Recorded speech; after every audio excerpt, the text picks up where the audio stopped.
Last summer, I decided to take a solo road trip across the Midwest. I'd just gone through a rough breakup, and the idea of open roads, small towns, and some time to clear my head sounded perfect. I mapped out a route from Chicago to St. Louis, then looping through rural Missouri and back. I'd stick to back roads mostly, chasing that classic Americana vibe: diners, gas stations, maybe a quirky roadside attraction or two. My car, a beat-up 2012 Honda Civic, was reliable enough, and I packed light: a duffel bag, some snacks, a playlist of 90s rock, and a cheap dash cam I'd bought on a whim. I figured I'd record the scenery, maybe make a little montage later. Looking back, that dash cam might have saved my life. The first day was uneventful. I cruised through Illinois, stopped at a diner for a greasy burger, and spent the night at a motel just over the Missouri border.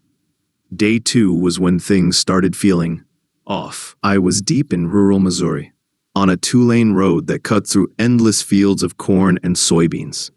The GPS was spotty, but I had a paper map as backup, so I wasn't too worried.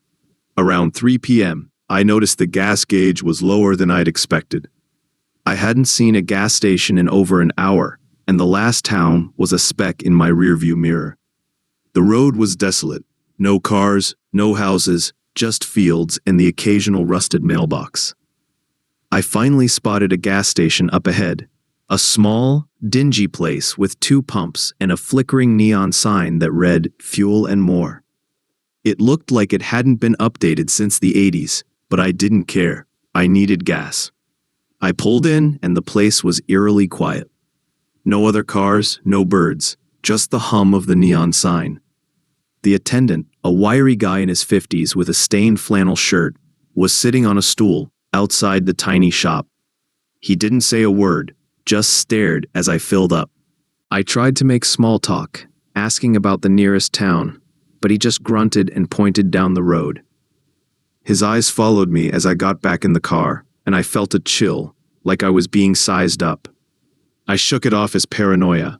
Rural folks can be standoffish, right? I drove on, but the encounter stuck with me. The road stayed empty, and the field seemed to stretch forever. My phone had no signal now, and the GPS kept freezing, so I relied on the map. Around dusk, I noticed headlights in my rearview mirror. They were far back, but steady, matching my speed. I didn't think much of it at first. Another traveler, probably. But after 20 minutes, they were still there, never getting closer or falling back. I sped up a bit, pushing 70 on the 55-mile-per-hour road.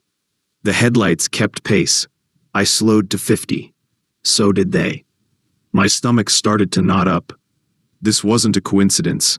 I tried to stay calm. Maybe it was just some local messing with me, or someone driving absent-mindedly. I decided to test it. I pulled over onto the shoulder, kicking up gravel, and waited. The car, a dark pickup truck, I could see now, slowed down too, stopping maybe a quarter-mile back. My heart was pounding. I grabbed my phone, hoping for a signal, but still nothing. I checked the map and saw a small town about 10 miles ahead.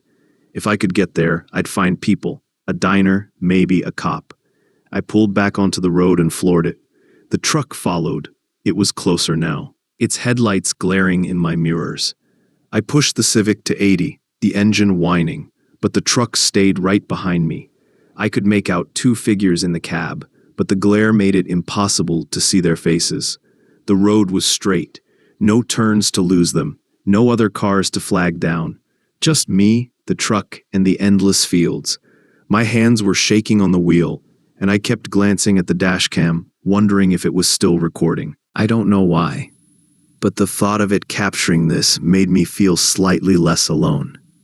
After what felt like forever, I saw a faint glow on the horizon, the town. The truck was still tailing me, now close enough that I could hear its engine over mine. As I hit the outskirts, I saw a neon sign for a 24-hour diner. I swerved into the parking lot, tires screeching, and the truck shot past, disappearing down the road. I sat there, gripping the wheel, my breath ragged. The diner's lights felt like a lifeline. I grabbed my phone in the dash cam and ran inside. The diner was nearly empty, just a waitress and an old guy at the counter. I must have looked wild because the waitress immediately asked if I was okay.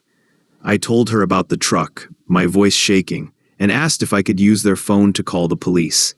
She nodded, her face serious, and handed me a cordless phone. The cop I spoke to was calm, almost dismissive, but said he'd send a patrol car to check the area. I stayed in the diner for hours, sipping coffee and watching the road through the window. The patrol car never showed up. When I finally worked up the nerve to leave, I checked the dash cam footage. It had captured everything: the empty road, the truck's headlights, even a brief glimpse of its license plate as it passed under a streetlight in town. I couldn't make out the numbers clearly, but it was something. I drove straight to the nearest police station, handed over the footage, and filed a report. The officer took it seriously enough to log it, but warned me that without a clear plate or description of the driver, there wasn't much they could do. He suggested I stick to main highways for the rest of my trip. I cut the road trip short and drove home the next day, taking only interstates. I haven't watched the dashcam footage since, but I keep the SD card in a drawer, untouched. I don't know who was in that truck or what they wanted, but I'm certain they weren't just joyriding. Sometimes I wonder if they're still out there, cruising those back roads, waiting for another lone car to tail. I haven't taken a solo road trip since, and I don't think I ever will.